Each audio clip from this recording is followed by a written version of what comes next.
Assalamualaikum warahmatullahi taala wabarakatuh.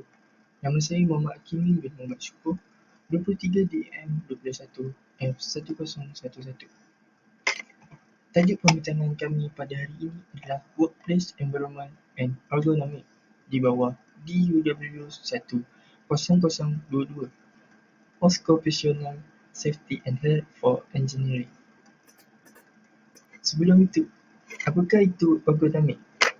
Ergonomik adalah kajian pekerja di persekitaran kerja mereka. Ia bertujuan untuk menambah baik ruang kerja dan persekitaran untuk mengurangkan risiko kecederaan. Antara objektif ergonomik adalah untuk mengurangkan risiko kecederaan dan kerja lebih efisien. Ergonomik prinsipal antaranya bekerja pada kedudukan yang neutral, mengurangkan keperluan untuk daya yang berlebihan, simpan bahan di tempat yang mudah dicapai, bekerja pada ketinggian yang sepatutnya, kurangkan gerakan yang tidak diperlukan, meminimumkan peletihan yang disebabkan oleh beban statik, meminimumkan tekanan stres, bergerak dan regangkan badan sepanjang hari, pastikan persekitaran anda selamat. Seterusnya, mari kita lihat Workplace Environment Risk Factor. Risk factor semasa melakukan kerja atau task boleh menyebabkan keletihan, musculoskeletal disorder symptom (MSD), injured atau masalah lain seperti physical risk factor, environment factor. Apakah yang akan berlaku jika ergonomic factor ini tidak dilakukan di tempat pekerjaan? Antara risk factor di tempat pekerjaan termasuk membawa ke arah overweight posture, vibration, repetitive motion injured, noise, lighting and heat stress. Yang pertama, overweight posture. Poorly set up work session make it more likely that an employer will sit with an overweight posture. No use of ergonomic equipment is not at all designed and adjusted with the worker need to align or match to the person's body size and shape. Posture is not solely about having a straight back, but also concern the position of the head, neck, arm, wrist, leg and feet. Bad posture can lead a range of muscular injury, termasuk pain or discomfort in the back, hand, finger or wrist, shoulder and neck, swollen or stiff joint, muscle cramp or thickness. Wrist control. Maintain the natural curve of your spine and including relaxing shoulder that are held slightly back and level. Sit close to work. Maintain neutral wrist or arm posture as much as possible. Use both hands instead of one to lift or complete tasks. Change position, stretch to easy stiff muscle or take a short break. Itu adalah gambar cara duduk yang salah dan cara duduk yang betul. Ini adalah gambar cara duduk yang betul. Peringatan, sentiasa mengambil rehat setiap 30 minit. Bismillahirrahmanirrahim. My name is Muhammad IRFAN bin Muhammad ADNAN. My matric numbers is 23DM21F1009. So the second topic is about the vibration. Vibration is mechanical oscillation of an object about the equilibrium points. Exposure to vibration could have a negative effect on the health of employer and employees. It could damage joint, muscle circulation and sensory nerve. This could lead to the considerable pain, time off or even disability. A vibration transmitted from the tools or material to the hand and arms could damage sensory nerve, muscle and joint, which is called hand-arm vibration syndrome (HAVS). Have two types of hand-arm vibration syndrome, which is first vibration white finger and the second whole body vibration. First, vibration wet finger. This is condition caused by damage to the circulatory system in the hands and finger as a result of contact with chest, vibrating toes. The symptom is tingling, numbness, and whitening appearance to the fingers, and also can lead to permanent disability. Second, whole body vibrations. Whole body vibration is caused by the sitting, standing, or lying on a vibrating surface. It can lead to an arch, motion sickness, chronic back pain, stomach problems, and also the sleep and visual disturbances. We're talking about the vibration risk control. We have two, which is a risk control and also risk control for the whole body vibration. Risk control is safe work practices. It's a minimum strength and weight that still allows the safe operation of the tool or process. And anti-vibration tools, employee education training program are an effective means of heightening the awareness of HAVS in the workplace.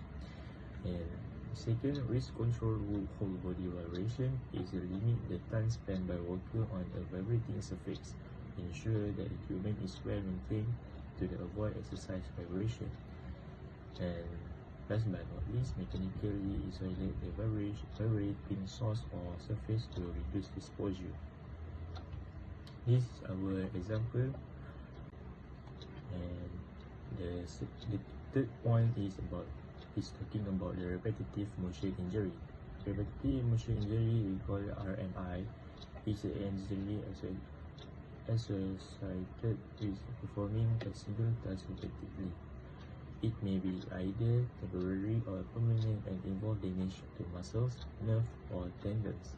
Workplace tasks that involve repetitive strain and specific joint and muscle groups put worker at the risk of sustaining an RMI.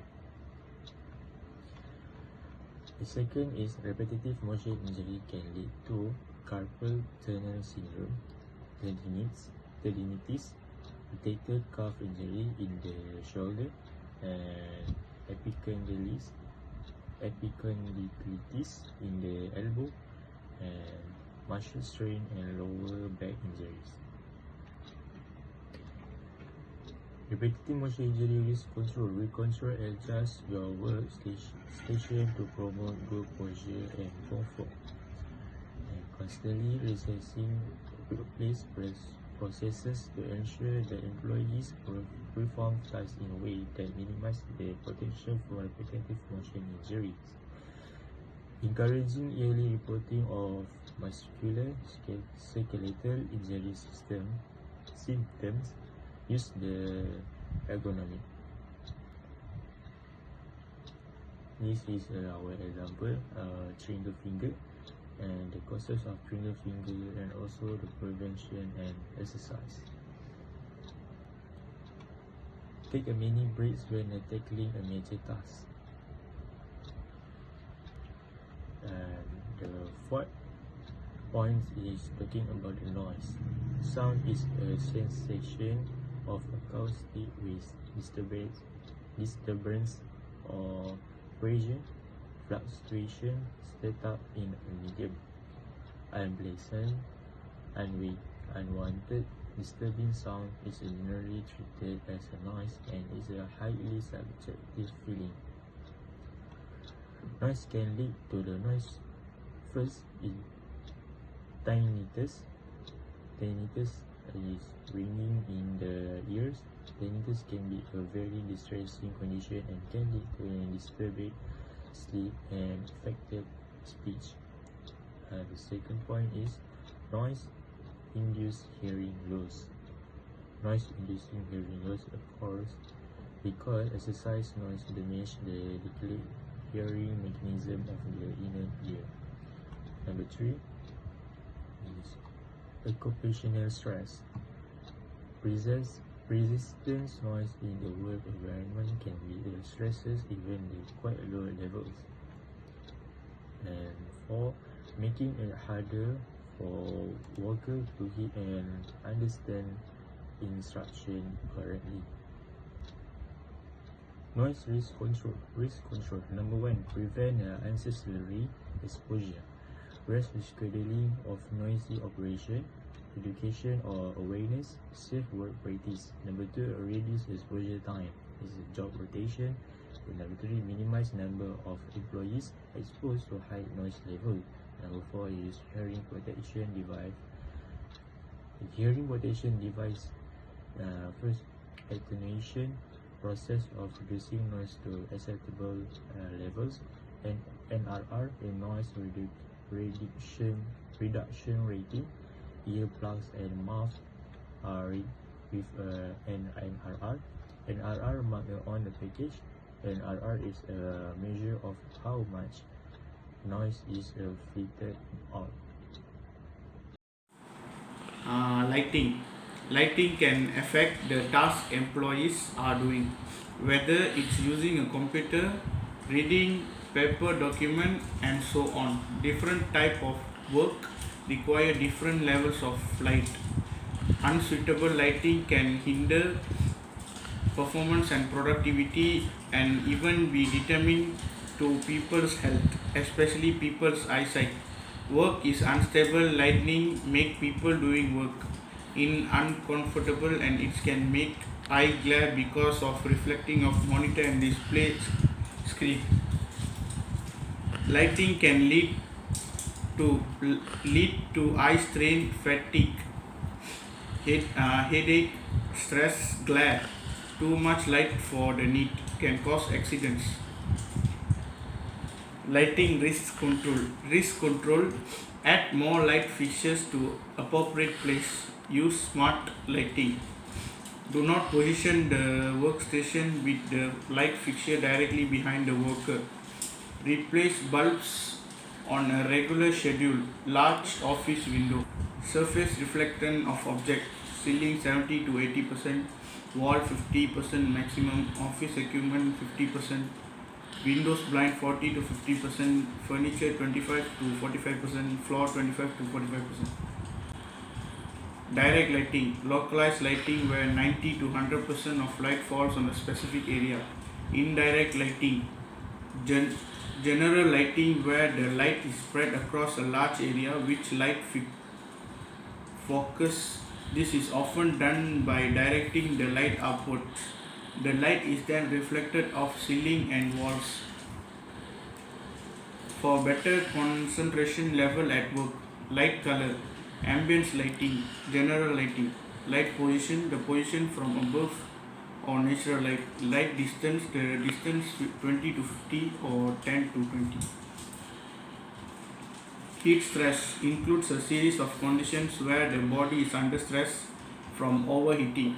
Heat related illness include heat cramp, heat exhaustion, heat rash or heat stroke, each with its own symptoms and treatments. Heat stress occurs. How heat stress occurs? Heat stress occurs when the body cannot get rid of excess heat.